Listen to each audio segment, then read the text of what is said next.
Hey everyone. In my corner of Climate World, where I invest in early stage innovations and try to get other people to come along, lately we've been talking a lot about the upcoming election, about political risk, and about what happens if Republicans roll back the IRA and we lose all our climate infrastructure funding. Now, all of the frontier interventions we talk about here on Climate on the Edge depend on research and early pilot development funding that often does come from public sources. So this topic is worth exploring for a moment. Now, last week, I attended the climate tech venture fund Voyagers Annual General Meeting, a gathering for their fund's LPs, their limited partners, and their supporters. Nat Bullard presented his famous slide deck on energy and decarbonization trends. My favorite was his slide showing just how wrong every institutional prediction about renewables deployment has been. They've all predicted plateaus, and the reality continues to be an exponential curve. And I loved also when the fund's GPs talked through their impressive portfolio of emerging climate tech companies and the global shifts driving their success. Now, at the end of a day of otherwise celebrating climate tech companies, an AGM is a rah-rah event after all, one LP raised his hand during Q&A and asked point blank, what happens if Trump wins? Sierra Peterson, who used to write energy policy at the International Energy Agency and who worked in the Obama White House, and her partner Sarah Sklarczyk, did a great job playing defense against this question and talking about climate companies winning on their own merits. Their portfolio companies, and indeed all good climate companies, they said, don't need specific subsidies in order to be successful. In other words, subsidies are always nice to have, but they're never need to have. This was a fair response to a common worry here in Climate World. What we're really saying is, in this environment of risk and scarcity, which companies are the strongest, the most investable, and need the least help from our government? When is it safe for us to come off the sidelines and really start investing in climate tech? I think we're asking the wrong questions. Let's reframe. Incumbent industries from energy to industrial agriculture to transportation have received trillions, with a T, in government subsidies on their journeys to becoming the dominant players they are today.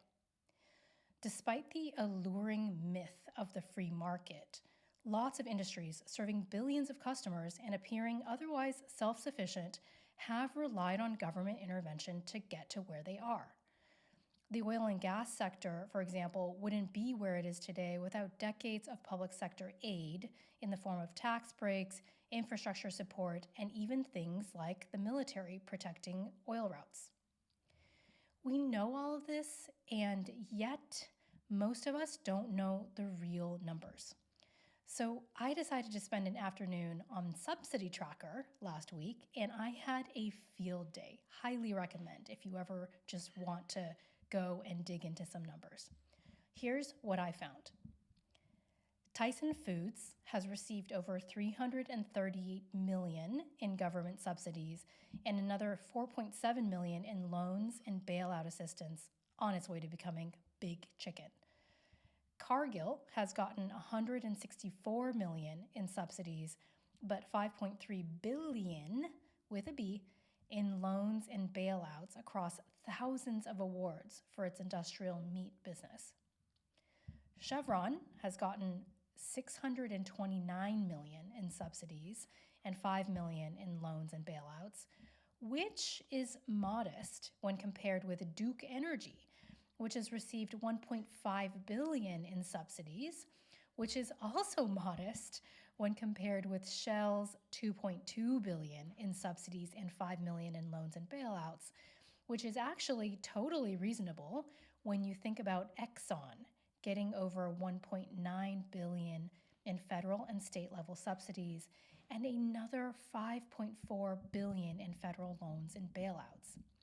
And by the way, that $5.4 billion in federal loans and bailouts happened across just 13 discrete individual awards, meaning that the average award size was $408 million. That is on par with the historic Department of Energy loan package that famously saved Tesla from bankruptcy in 2010, except 13 separate times. But all of that is loose change compared to Ford getting $7.7 billion in federal and state subsidies and $33 billion in loans and bailouts. And General Motors, which has received $7.5 billion in subsidies and $50.3 billion in loans and bailouts across just 22 awards.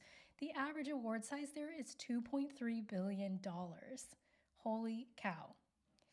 Now, just as a side note here, and I wanted to just share this because I think sometimes we become numb to words like million, billion, trillion. I recently learned that it would take between 70 and 95 years to count to a billion out loud, and upwards of tens of thousands of years to count to a trillion, which is just a small reminder of how big these numbers really are that we bandy about so casually. A trillion is anything but casual. Now, all of these numbers that I just rattled off are for the individual companies' disclosed subsidies only. That means the financial aid they get from the government that's openly reported and documented. They don't include undisclosed subsidies, which are things like hidden tax advantages, favorable regulatory treatment, unreported loans, and government-backed guarantees that are all designed to create advantages for certain companies or industries, which can, and I would argue are designed to distort competition. Most of these subsidies have come in the form of tax credits and rebates, R&D grants, as well as billions for infrastructure assistance, meaning free or very low cost of capital to build everything from meat processing plants to upgraded transportation networks for Tyson Foods, to multi-$100-million expansions of car assembly plants for General Motors, to building entirely new multi-billion-dollar natural gas processing plants for Shell. Now, I am not here to trash talk subsidies or make a statement about government industrial complexes. Instead, quite the opposite, I want to celebrate subsidies. When we think about subsidies within climate tech, it can be helpful to remember that they've always been a tool for building dominant industries. So, the ability to consistently amass subsidies is a competitive strategy, and one that we should exploit at least as well as incumbents, not suppress. Subsidies were created to de-risk innovation, which is exactly what they've done in every single industry that has had them. We often talk about the higher upfront costs and longer time horizons of climate tech. But actually, this describes every single major industry category in its early stages.